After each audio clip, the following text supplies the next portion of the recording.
ఎప్పుడెప్పుడు అని ఎదురు చూస్తున్న ఓటీటీలోకి రాణి వచ్చేసింది హాయ్ నాన్న.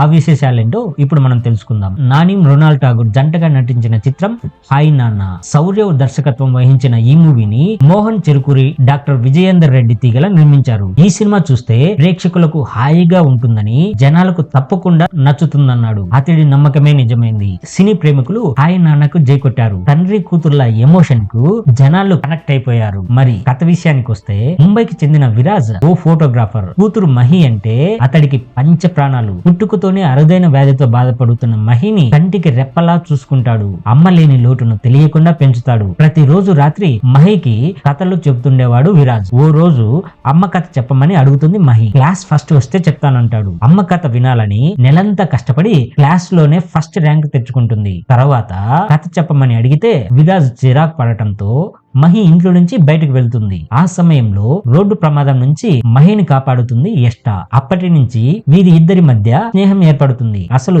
ఎస్టా ఎవరు? విరాజ్ సింగిల్ పేరెంట్ గా ఎందుకు మారాడు? మహి అరుదైన వ్యాధిని జయించిందా లేదా అన్న విషయాన్ని ఓటీటీలో చూసేయండి. ముందుగా ప్రకటించిన తేదీ ప్రకారం జనవరి 4న నెట్ఫ్లిక్స్ లో స్ట్రీమింగ్ అయ్యింది. ఈ సినిమాను చూడటం మిస్ అయిన వారు, మరోసారి హాయ్ నాన్న చూడాలనుకునేవారు ఎంచక్కా ఓటీటీలో వీక్షించండి. భారీ బడ్జెట్ సినిమాలైన యానిమల్, సలార్ తట్టుకొని హాయ్ నాన్న ప్రపంచవ్యాప్తంగా 75 కోట్లకు పైగా రాబట్టింది. అక్కడే ఈ సినిమా ఘన విజయం సాధించింది.